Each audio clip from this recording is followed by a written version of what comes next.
സലാത്തിന്റെ ഫായിദ പറഞ്ഞാൽ തീരൂല. പൊളിഞ്ഞു പോകാത്ത അവരുണ്ടെങ്കിൽ സലാത്തേ ഉള്ളൂ.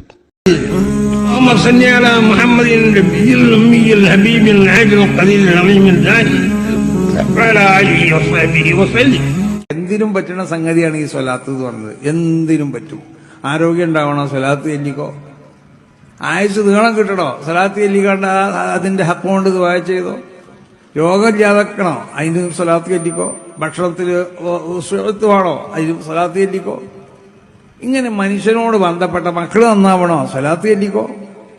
ഇങ്ങനെ എന്തിനും പറ്റുന്ന ഒരു മരുന്നാണ്, ഒരു പ്രതിരോധമാണിത്. വല്ല ദോഷങ്ങളെ പ്രതിരോധിക്കാനുള്ള ഏറ്റവും വലിയൊരു ആയുധമാണ് സ്വലാത്ത്.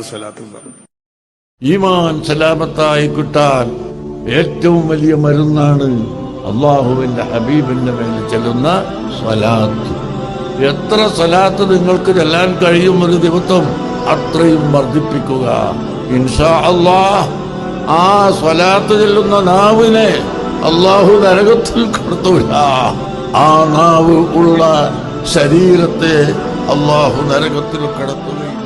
ഏത് പ്രശ്നത്തിൽ കുടുങ്ങിയാലും, ഏത് ബുദ്ധിമുട്ടിലകപ്പെട്ടാലും, ഇനി രക്ഷയില്ല, അവിടെ മുട്ടിപ്പോയി എന്ന അവസ്ഥയിലെത്തിയാലും ഹബീബായ തങ്ങളുടെ സ്നേഹികളോട് പറയുന്നു, നിങ്ങൾ എഴുന്നേൽക്കൂ, പാതിരാത്രി 2 റക്അത്ത് തഹജ്ജുദ്